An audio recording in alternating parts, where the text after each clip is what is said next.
Hey, welcome back to another Let's Get Physical.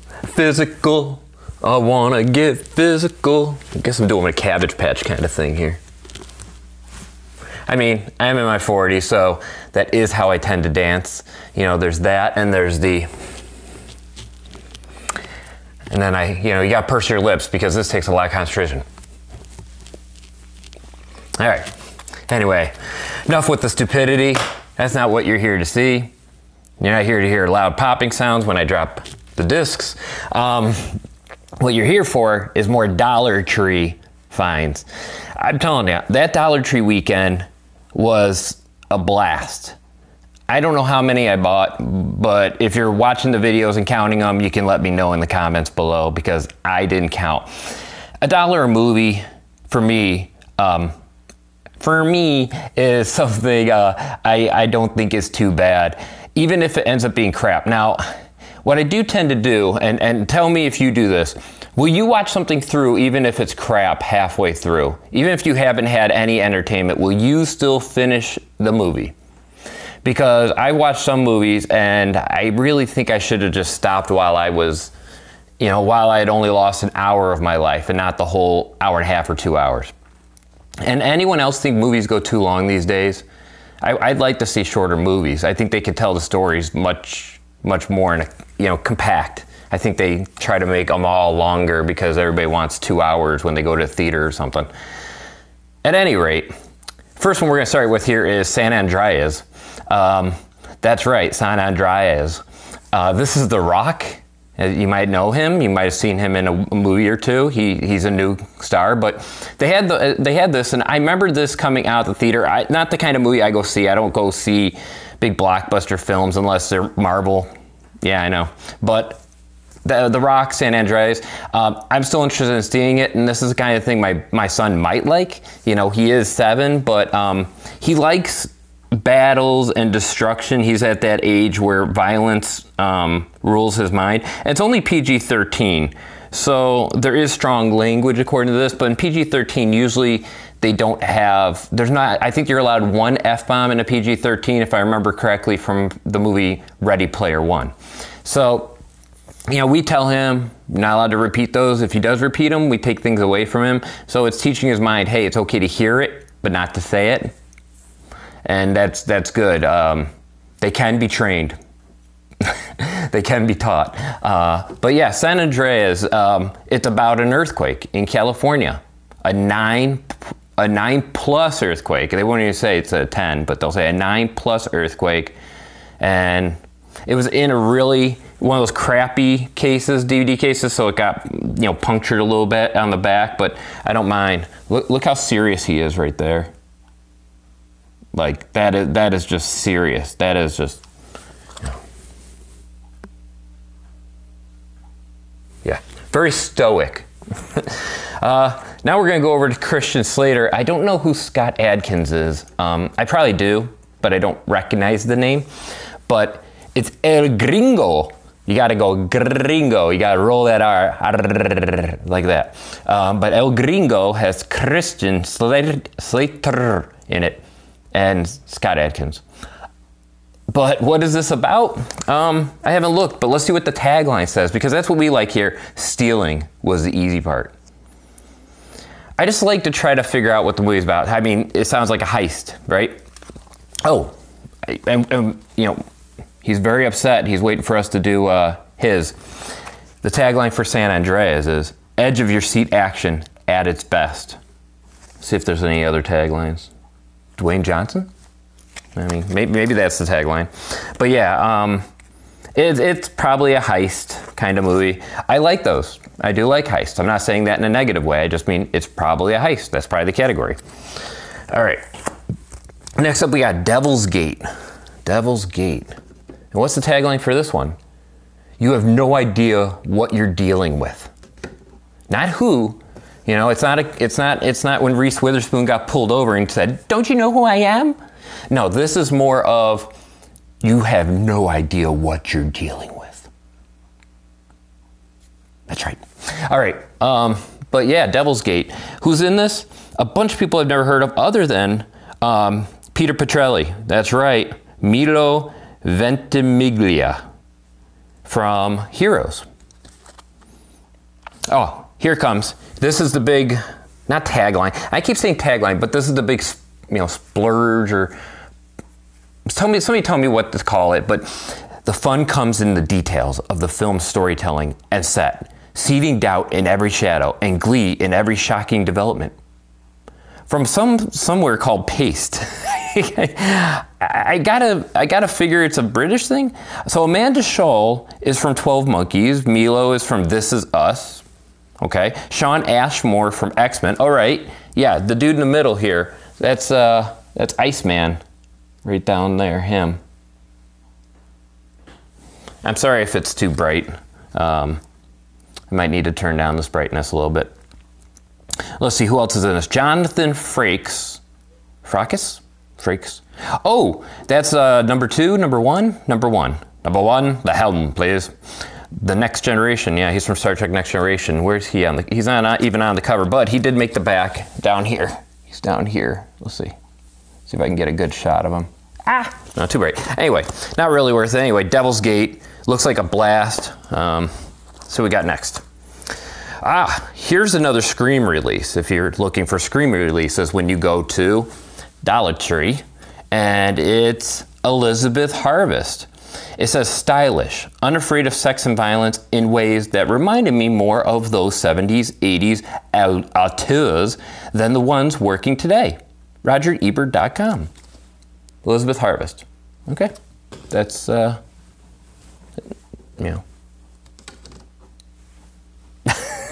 No, this is the correct way. She's upside down for some reason. Or maybe she's just sleeping on her side. Anyway, I don't know any of the actors or actresses in this. I don't recognize the names. Someone's from Justice League. Henry, played by, God, these names are hard to pronounce. Oh, it's Matthew Beard from The Imitation Game. That movie I have seen. But yeah, it looks like it's going to be interesting. I don't know if this is an Italian release. Let me see. Only language is English, so there we go. Elizabeth Harvest. Not sure what that means exactly, but that's half the fun, finding out.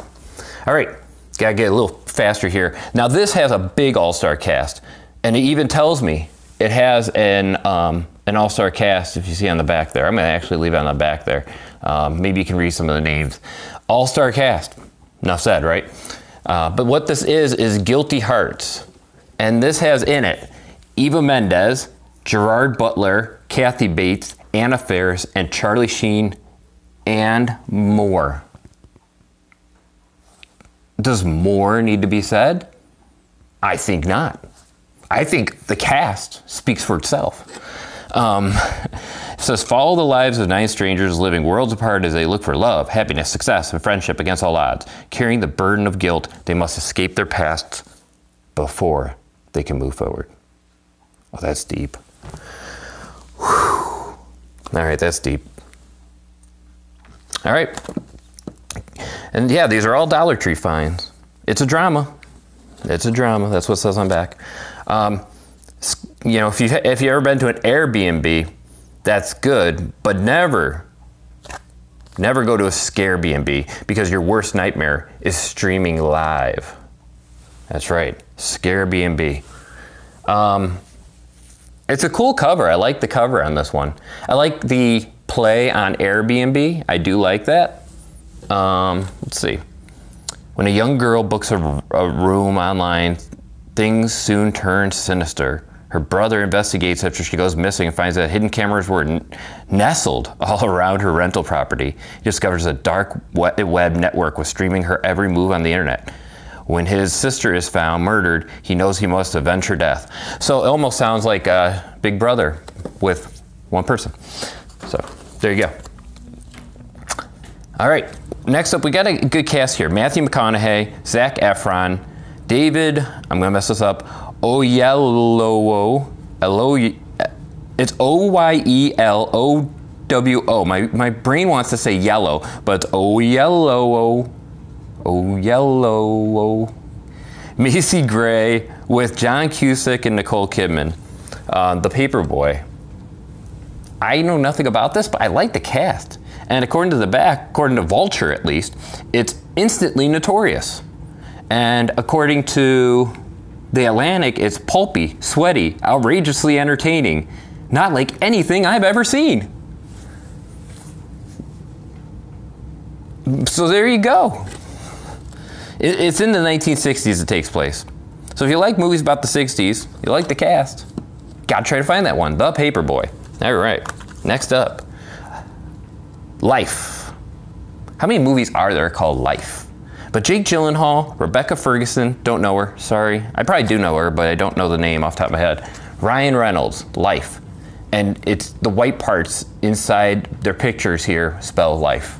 And I was messed up by that. My wife actually was messed up by it more. I said, you have to read between the pictures. I don't even know if I'm doing that the right way. But what's this about? It looks like it's a space movie based on the fact they're floating on the back here. It's an intense sci-fi thriller, and that's all I'm going to tell you, because more would ruin it. Life.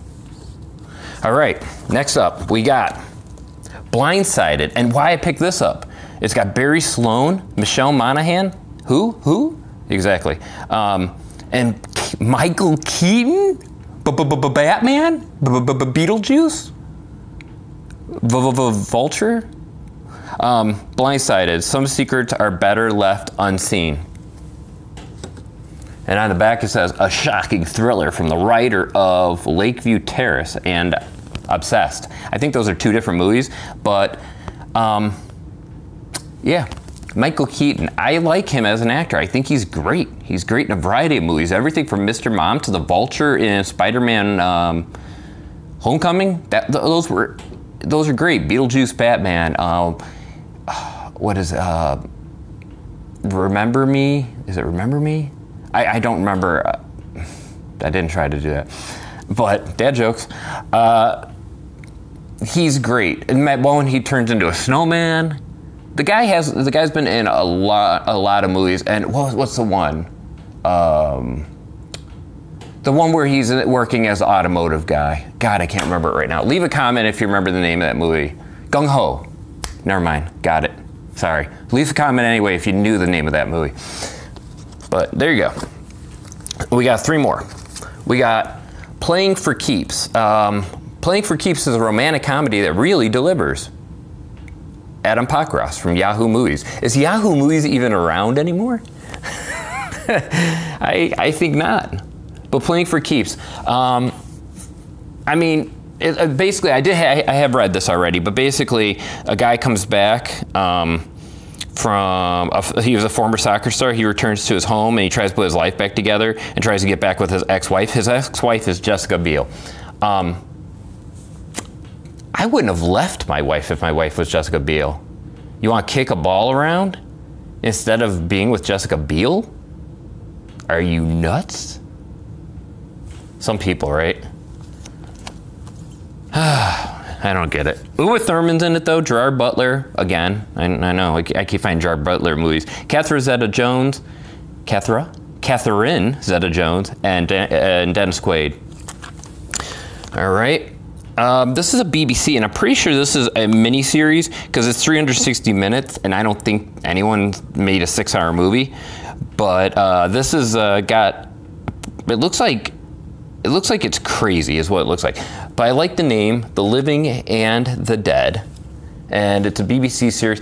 I think these British miniseries are pretty well done usually. I find them entertaining. I like that there's a start and end.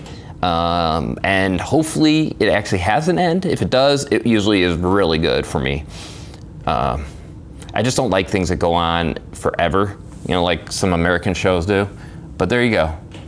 Living and Dead, and then we got one last one. And oh yeah, it's actually 4 movies. It's actually a 4-pack. That's right, it's a 4-pack. It's got Jackie Chan, Kung Fu Master, The Assailant, Wushu Warrior, and Fight Night. Now here's the biggest problem with this. Well, 2 big problems. One, on the back there, if you're having problems reading this gray text. They put silver text on like that light blue color. Now down here, these ones, you can see that okay. But up here, it's like, who the hell in graphics design put that crap? Who thought that was a good idea? Anyway, back to the front. Here's the biggest problem with this. You get 4 great movies, maybe. 4 movies, quarter each, right? From Dollar Tree. However, they're all on one DVD. Not even a double-sided DVD, one DVD. I pray to God it's a double layer at least. But I don't hold out much hope for the quality of the picture. But there you go, the Warrior 4-pack to end it. Bam! So look at all this. Some great, great pickups. Look at this, look at this. Isn't this amazing? Look at this. Ah, look at this. All right, oh, sorry, my bad. That's the last of the Dollar Tree finds I have right now. But I have more episodes coming up of, I went out on Martin Luther King Jr. weekend. In memory of him, I went out and bought a ton of DVDs. Recently, I found some really cool stuff with Salvation Army, so I have videos all queued up for the week. So, got content coming. Please stick around, subscribe, give me a like, leave comments on anything you saw or any questions you have. I'll keep an eye out for things at Dollar Tree if anybody's looking for them. And if anybody wants a digital code, post a comment, let me know, and tell me how great I am. At any rate, that does it for me. We've been doing what? We've been, let's get physical, physical. I like that physical media. And yes, I did mess up the opening song. See you guys next time.